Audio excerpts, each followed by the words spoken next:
क्या है? ये है द्विघात बहुपद, क्वाड्रेटिक पॉलिनोमियल है ये। अब इसको हम 0 के बराबर कर दें, जैसे बराबर हम मान लें कि क्या है, इसका वैल्यू 0 है, तो इसी का नाम बहुपद बदलकर समीकरण हो जाता है। तब हम कहते हैं कि यह द्विघात समीकरण है। तो इस अंतर को आप अच्छा से समझ लीजिए। अब यह है कि जैसे एनसीईआरटी बुक में आप जब चलेंगे तो 4.1 जो एक्सरसाइज है, उसमें जो पहला क्वेश्चन होगा, पहले क्वेश्चन में पूछा गया है, कुछ समीकरण दिए गए हैं और ये पूछा गया है कि आप चेक कीजिए, जांच कीजिए कि ये दिए गए समीकरण द्विघात समीकरण है कि नहीं, ये प्रश्न बनता है। तो उन समीकरणों को हम सॉल्व करते हैं। सॉल्व करने के बाद अगर x में 2 घात आता है तो हम कंफर्म कर देते हैं कि वह द्विघात समीकरण है, मतलब क्वाड्रेटिक इक्वेशन है। तो आइए कुछ ऐसे प्रश्नों का हम अभ्यास करें। तो प्रश्न है, जांच कीजिए कि निम्न द्विघात समीकरण है या नहीं। इसमें एक मैं एग्जांपल के तौर पर ले रहा हूं। सब ये सारा चीज आपको एनसीईआरटी से बतलाई जा रही है। डस्ट दिख नहीं रहा है, ठीक है, मिल गया, ओके। तो हमें ये जांच करना है इस समीकरण में कि ये द्विघात समीकरण है कि नहीं। तो एक एग्जांपल के तौर पर लीजिए, जैसे x - 2 whole square plus 1 is equal to 2x - 3।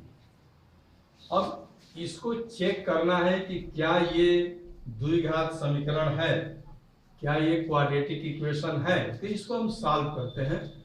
तो देखिए, बायां पक्ष है, ये दाहिना पक्ष है, दोनों को हम सॉल्व करेंगे।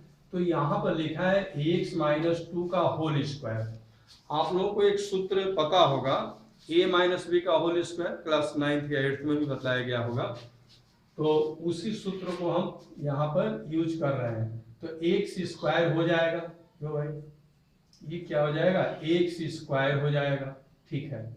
फिर इस प्लस होगा, इसका वर्ग होगा यानी कि 4 हो जाएगा, फिर माइनस होगा, दोनों का गुणा करके दोगुना करते हैं, तो दोनों का गुणा करेंगे तो 2x होगा, और दोगुना कर देंगे तो 4x हो जाएगा। तो इसको फिर से समझ लीजिए, पहले पद का वर्ग धन दूसरे पद का वर्ग, क्योंकि ऋण है तो यहाँ पर ऋण हम लगाते हैं, दोनों पदों के गुणनफल का 2 गुना यानी कि 2x का 2 गुना माइनस 4x ये हो गया। अब इसके बाद यहाँ पर +1 लगा हुआ है, लिख देंगे हम इज इक्वल टू 2x - 3। अब इसमें हम इधर दाहिने साइड में जो भी पद दिए गए हैं उन सबको हम बाएं साइड में लाते हैं। तो चलिए, ये तो हो गया x स्क्वायर। हाँ, कुछ सॉल्व भी करते हुए चलना चाहिए हम लोगों को। जैसे ये +4 है और ये +1 है, ठीक है। तो प्लस, चलिए बाद में हम लोग सॉल्व कर लेंगे, पहले इन लोगों को हम बाएं साइड में लाएं, -4x + 1, ठीक है। अब ये बाएं साइड में आएगा तो चूंकि धनात्मक है तो क्या हो जाएगा, ऋण हो जाएगा ये, यानी कि 2x हो जाएगा। ये ऋण 3 है तो इधर आकर क्या हो जाएगा, धन 3 हो जाएगा। अब बराबर के बाद तो कुछ बचा नहीं, तो ये हो जाएगा 0।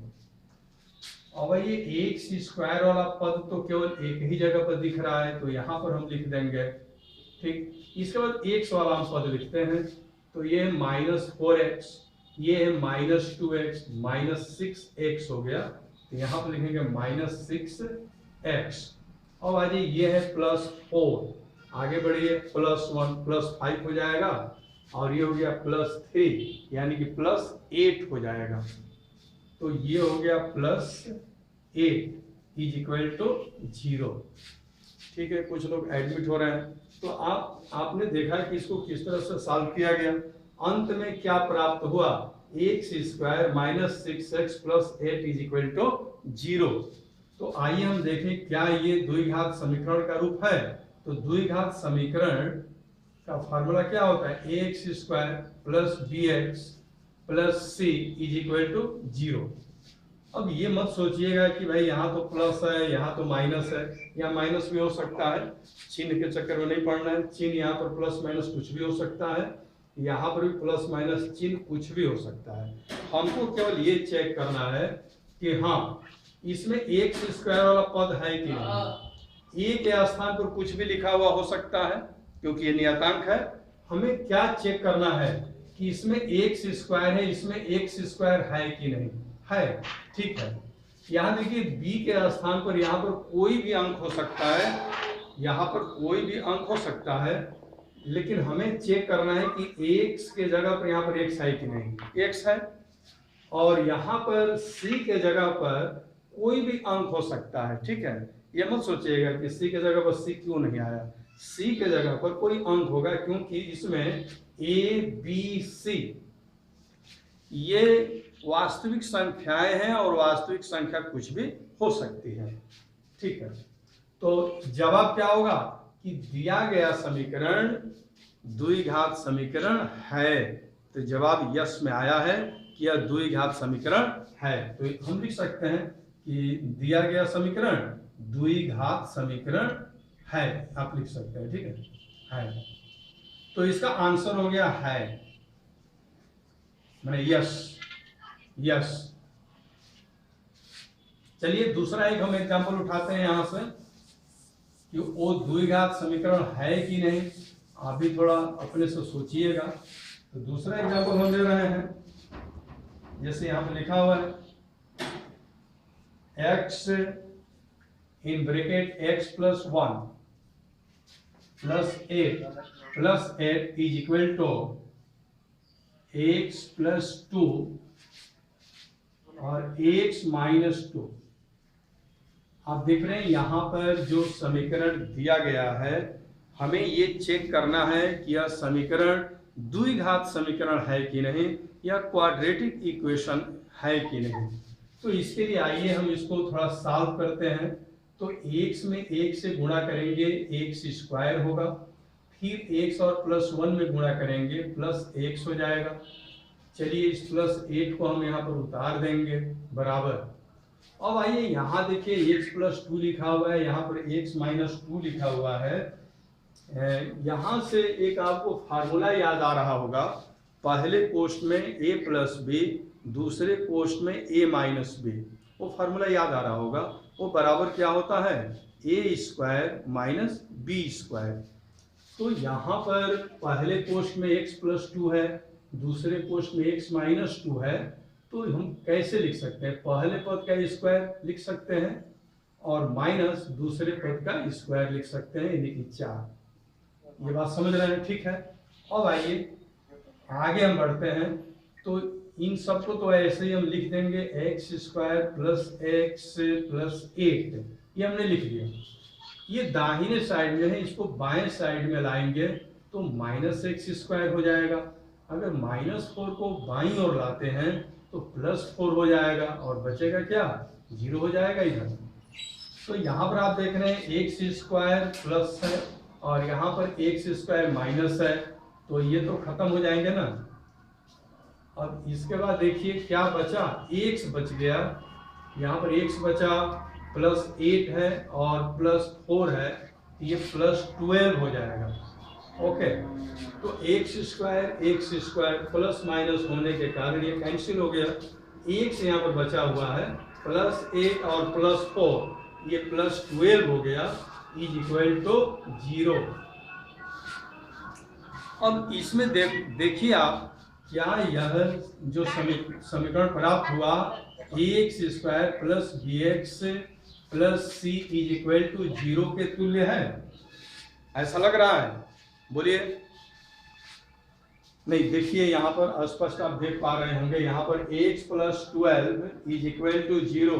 क्या इसको हम द्विघात समीकरण कहेंगे? आपसे मैं जवाब मांग रहा हूँ, आपसे हम जवाब चाहते हैं। जो ब्लैक बोर्ड पर ये लिखा हुआ है x प्लस 12, क्या यह द्विघात समीकरण होगा? द्विघात समीकरण है? क्यों भाई? अच्छा पहचान तो होती है ना, जैसे मान लीजिए कि हमने आपको एक गाय दिखला दिया, ठीक है, और एक हमने आपको घोड़ा दिखला दिया, ठीक है। तो गाय और घोड़े के वो स्ट्रक्चर में कुछ तो अंतर होगा ना भाई। अब बाद में हम किसी गाय को दिखलाएंगे, पूछेंगे बताइए गाय है कि घोड़ा है, तो कुछ तो आपका ब्रेन रिसीव किया होगा ना, खींचा होगा ना कि कैसे हम पहचाने। अब घोड़े में सिंग होती है क्या, जनरली अगर बात किया जाए तो गाय और घोड़े का तो शकल बिल्कुल अंतर होता है, लेकिन घोड़े में तो हमने देखा सिंग नहीं था और गाय में सिंग है, तो कुछ तो अंतर होना चाहिए ना पहचानने के लिए। तो आप ये बताइए कि ये जो है x plus 12 is equal to 0, क्या ये द्विघात समीकरण है? नहीं सर, नहीं है। क्योंकि क्यों नहीं है, सभी लोग समझें। एक के कहने से काम नहीं चलेगा, इतने लोग जुड़े हैं, सबका मैं राइट आंसर चाहता हूं। देखिए यहां पर सिंह नहीं है, एक सिंह है, एक सिंह वाला ये एक्स है, माने एक पावर वाला, और द्विघात समीकरण दो सिंह वाला होता है, यानी कि इसमें दो होना चाहिए। देख रहे हैं नहीं, इसमें कितना है, दो है, दो सिंह है इसके, दो घात हैं। और यहाँ पर कितना घात है भाई, यहाँ तो एक घात है, तो एक घात वाला तो द्विघात समीकरण नहीं कहलाएगा। तो हम ये कहेंगे कि दिया गया समीकरण द्विघात समीकरण नहीं है। ओके, आइए थोड़ा और हम आगे बढ़ते हैं, क्योंकि इसको आप भली भांति समझिए। एनसीईआरटी चैप्टर 4 में 4.1 में जब आप प्रश्नावली करेंगे 4.1, तो उसमें पहला क्वेश्चन यही होगा कि जांच कीजिए कि निम्नलिखित समीकरण द्विघात समीकरण है कि नहीं। और ये आज आपका ये होमवर्क होगा, आप उसको करेंगे। जो क्वेश्चन नहीं हो पाएगा आप हमसे कल पूछ लेंगे, ठीक है। तो आइए एक और हम इसमें क्वेश्चन करते हैं, जैसे x प्लस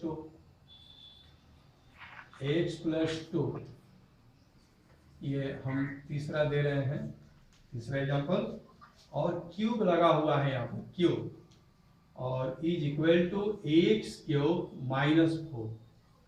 अच्छा यहाँ पर बिल्कुल x पर क्यूब दिख रहा है ना, तो झट से अगर आप कहना चाहेंगे तो ये कह देंगे यार ये तो क्यूबिक लग रहा है, ये तो त्रिघातीय लग रहा है, लेकिन नहीं।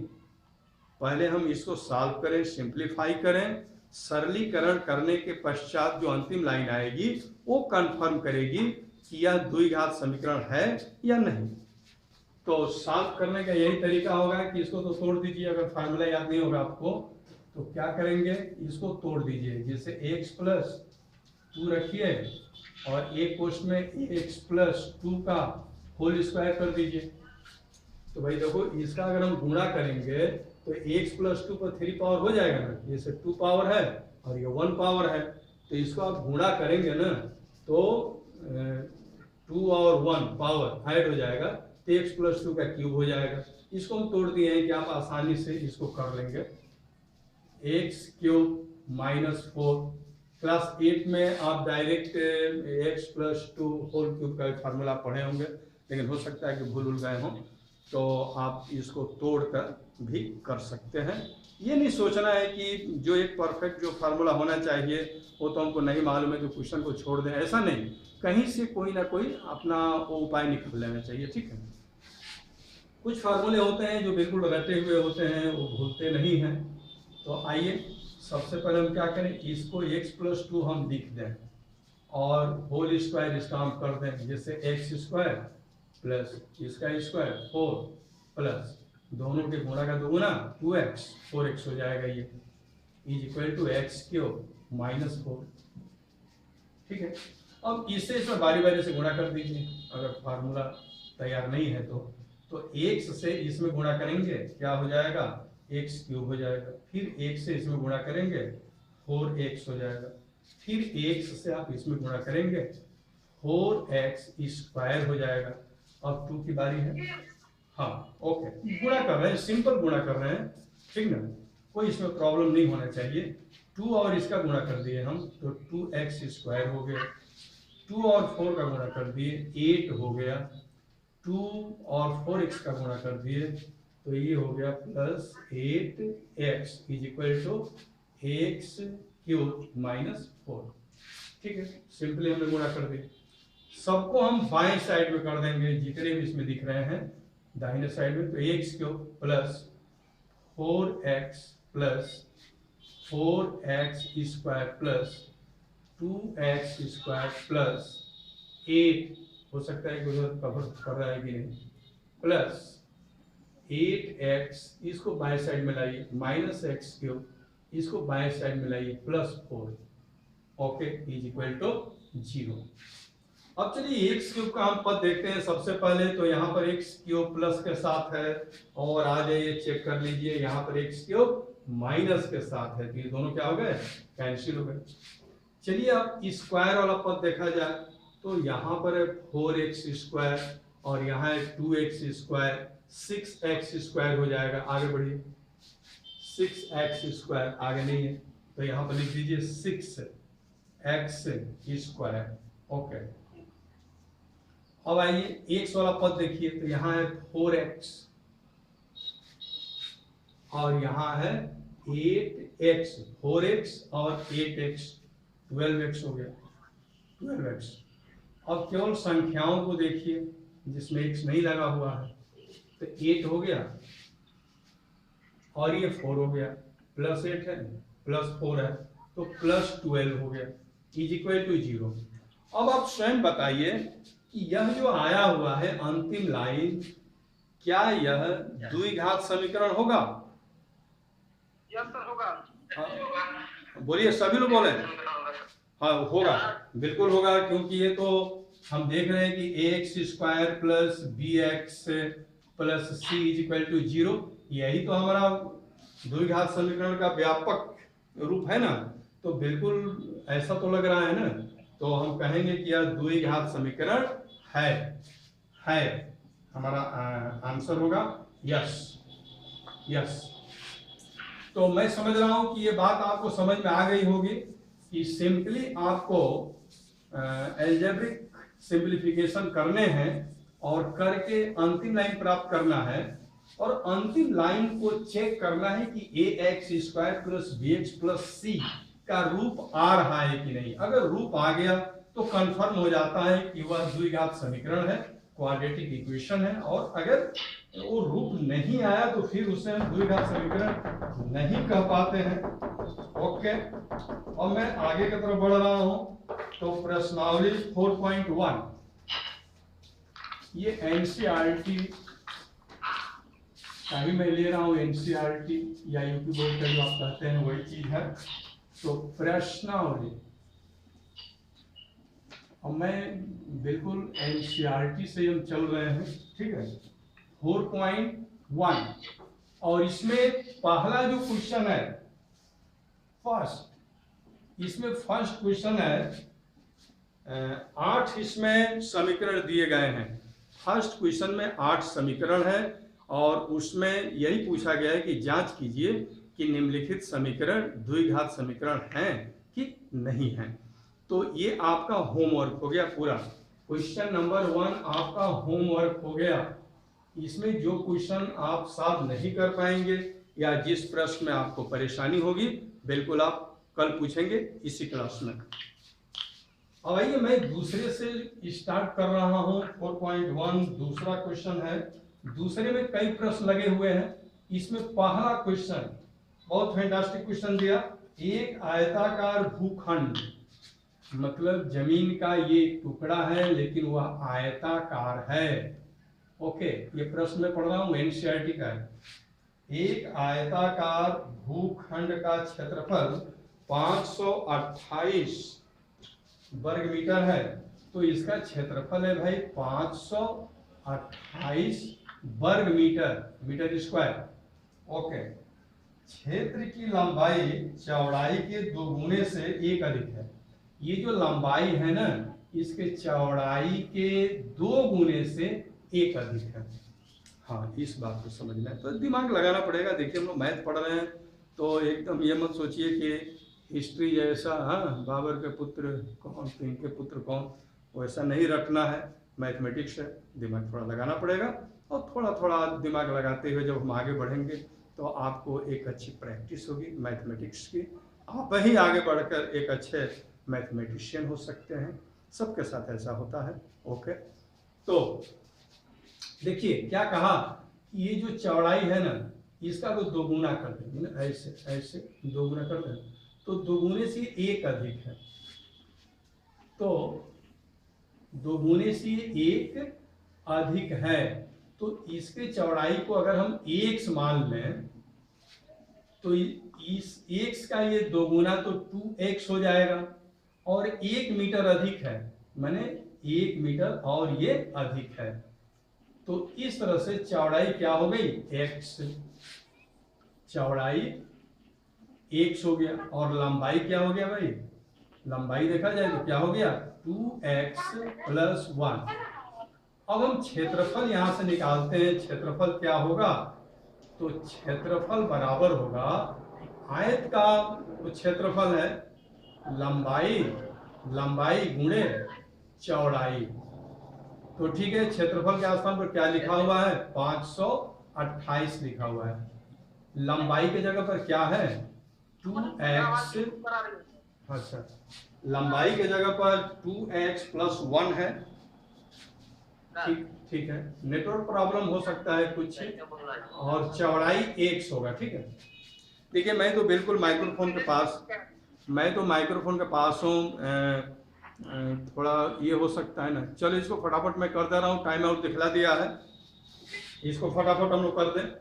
तो ये क्वेश्चन आप समझ गए हैं कि क्या प्रश्न है, अब इसको मैं सॉल्व कर रहा हूँ। ठीक है, तो इसको सॉल्व हम करने जा रहे हैं, थोड़ा इसको हम सजा दे रहे हैं ठीक से। x को जैसे हम पहले लिख देंगे, ओके, इसको हम बाद में लिख देंगे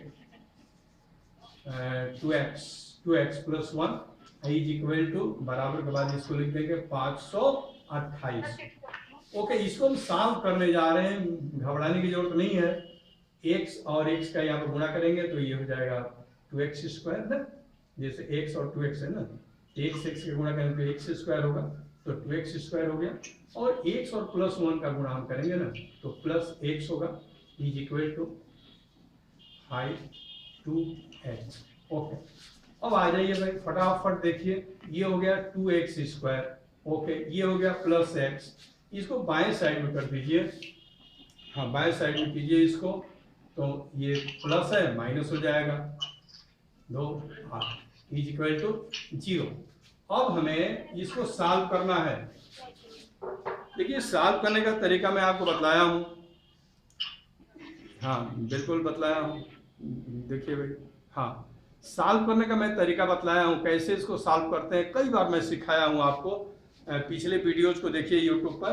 तो हम इसमें करते क्या है, जो पहला पद है और अंतिम पद है इसका हम गुणा करते हैं, ये प्लस है माइनस हो गया। नहीं ठीक है, वो माइक है मेरे पास है, माइक है, देखिए मैं इसे बोल रहा हूँ, ठीक है, इसको मैं लगा ले रहा हूँ, ठीक है। हाँ देखिए, हाँ आप देखिए, ये है 2x² और ये है -528। तो इसको हमें सॉल्व करना है, तो फर्स्ट टर्म और लास्ट टर्म का हम गुणा करते हैं ना, तो ये प्लस है और ये माइनस है, गुणा करेंगे तो क्या हो जाएगा, माइनस हो गया। 528 में 2 से गुणा करेंगे तो क्या होगा, देखिए 8 दूने 16 हो जाएगा, 2 दूने 4 5 हो जाएगा, और 5 दूने 10 हो गया। ठीक, और उसके बाद बचेगा x², और बोलिए साउंड कैसा आ रहा है, x²। अब ध्यान दो, हाँ नहीं ठीक है देखते रहिए। हाँ, इसको हम 2 खंडों में विभक्त करते हैं, तो इसका चिन्ह होता है प्लस माइनस, यानी कि घटाने पर x के बराबर होना चाहिए, घटाने पर x के बराबर होना चाहिए। तो आइए इसको हम लोग खंडित करें, 10 5 6 है, इसमें 2 से आप डिवाइड कर दीजिए, 2 × 5 = 10 हो गया, 2 दूनी 4 हो गया, 2 × 8 = 16 हो गया। फिर आप इसको 2 से काटिए, ठीक है, तो ये क्या हो जाएगा, 2 दूनी 4 हो जाएगा, 2 × 6 = 12, 2 × 4 = 8 हो जाएगा। फिर आप 2 से काटिए, 1 हो गया, 3 हो गया, 2 हो गया। फिर आप इसको 2 से काटिए, तो 2 छक्का 12, फिर 2 छक्का 12 हो जाएगा, ठीक है। फिर इसको आप 2 से काट दीजिए, 2 से काटिए तो क्या होगा 3 3 हो जाएगा, फिर इसको 3 से काटेंगे तो क्या होगा 11 हो जाएगा, ठीक है। हाँ हाँ बोलिए भाई। तो ये हो गया 11 या 33 हो गया, 33 दूनी 66 हो गया, 66 का 2 गुना कर दिए तो ये हो गया, इसका 2 गुना कर दिए तो ये हो गया, इसका 2 गुना करेंगे तो आवाज कम आ रहा है, तो मैं बोल रहा हूँ बिल्कुल मेरे मुंह के सामने है, और कुछ नेटवर्क प्रॉब्लम हो सकता है, इसको ऐसे कर देंगे, ठीक है। तो इस तरह से इसमें अगर देखा जाए तो देखिए 11 तिया क्या होगा 33, 11 तिया 33 हो जाएगा, और घटाकर हमको x के बराबर करना, मैंने 1 के बराबर करना है, तो दूसरे के 4 दूनी 8 दूनी 16, 16 दूनी 32, ठीक है। तो एक अगर हम 32 ले लेते हैं और ये 11 तिया 33, 33 ले लेते हैं, तो 33 में से 32 घट जाएगा तो 1 बचेगा। साउंड को क्लियर कीजिए। अब इसको मैं सॉल्व कर रहा हूं, देखिए ये हो गया 2x स्क्वायर, इसके स्थान पर बड़ा वाला जो होगा ना वो 33x रखेंगे, 33x ऋण 32x ऋण, ओके। अब आइए देखिए 33x में से 32x घटा देंगे तो x हो जाएगा। साउंड जा रहा है अच्छा से? साउंड बोलिए। साउंड नहीं जा रहा है? वो तो मेरे सामने है बिल्कुल, अब यहाँ है, क्या हम कर सकते हैं, बिल्कुल यहाँ मतलब पड़ा हुआ है, तो कुछ हो सकता है नेटवर्क। इसको निकालते क्या, इसको निकालते क्या तब देखें, तो टाइम आउट का समय हो गया ना, तो केवल देख लो, देखने से भी समझ में आ जाएगा, ठीक है। इसको केवल आप देख लीजिए, केवल राइटिंग देख लीजिए, उससे भी समझ में आ जाएगा। पता नहीं क्यों प्रॉब्लम आ रहा है साउंड का। अब आइए यहाँ पर कॉमन लेते हैं, तो कॉमन x हो जाएगा, तो यहाँ हो जाएगा 2x और प्लस यहाँ पर हो जाएगा 33, या माइनस और कॉमन यहाँ पर 16 ले लें, 16 अगर कॉमन ले लेते हैं तो फिर क्या होगा, ये तो प्लस हो जाएगा 16 दूनी, तो ये हो गया 2x प्लस 33, अगर हम कॉमन ले लें तो क्या बचता है x minus 16 is equal to 0। तो यहां पर हम मान सकते हैं कि यदि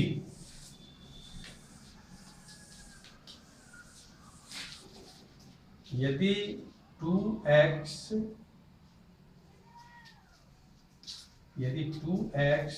प्लस 33 इज इक्वल टू 0, तो 2x इज इक्वल टू हो जाएगा minus 33, x is equal to हो जाएगा माइनस 33 अपॉन 2। ठीक इसी प्रकार से हम कर सकते हैं कि यदि x minus 16 is equal to 0, तब क्या होता है x इज इक्वल टू ये 16 हो जाएगा। तो इस तरह से हमने देखा कि यहाँ पर जो वैल्यू आया ऋणात्मक है और यहाँ पर जो वैल्यू आया धनात्मक है, तो लंबाई ऋणात्मक होती नहीं, तो इसको अग्राह्य ग्रहण करने योग्य नहीं है। तो 16 ग्रहण करने योग्य है, तो चौड़ाई अगर हम 16 ले लेते हैं, 16, ठीक है, अगर चौड़ाई हम 16 ले लें तो लंबाई क्या होनी चाहिए, 16 दूनी 32 और 1 ये 33 होना चाहिए, ठीक है। तो क्षेत्रफल अगर इसका हम चेक करना चाहें कि क्षेत्रफल कितना दिया था, तो आप चेक कर सकते हैं। क्षेत्रफल 528 था, क्षेत्रफल था 528, तो इसको आप चेक कर सकते हैं। जैसे 16 तिया 48, 4 हुआ, फिर 16 तिया 48, 49, 50, 51, 52, यानी कि ये संतुष्ट करता है। तो इसका राइट आंसर होगा चौड़ाई 16, ओके, चौड़ाई 16 और लंबाई 33, ये आपका मीटर में होगा 16 मीटर और ये होगा 33 मीटर, ये राइट आंसर। के बारे में काफ़ी विस्तृत चर्चा हम एसएन सिंह लाइव क्लास में कर चुके हैं। यदि आप भी लाइव क्लास ज्वाइन करना चाहते हैं तो मेरे व्हाट्सएप नंबर 9616727846 पर अपना नाम व क्लास सेंड करें। S N Singh live class zoom app पर चल रहा है। मेरा आईडी 5563633017 तथा पासवर्ड QWERTY @123 है। धन्यवाद।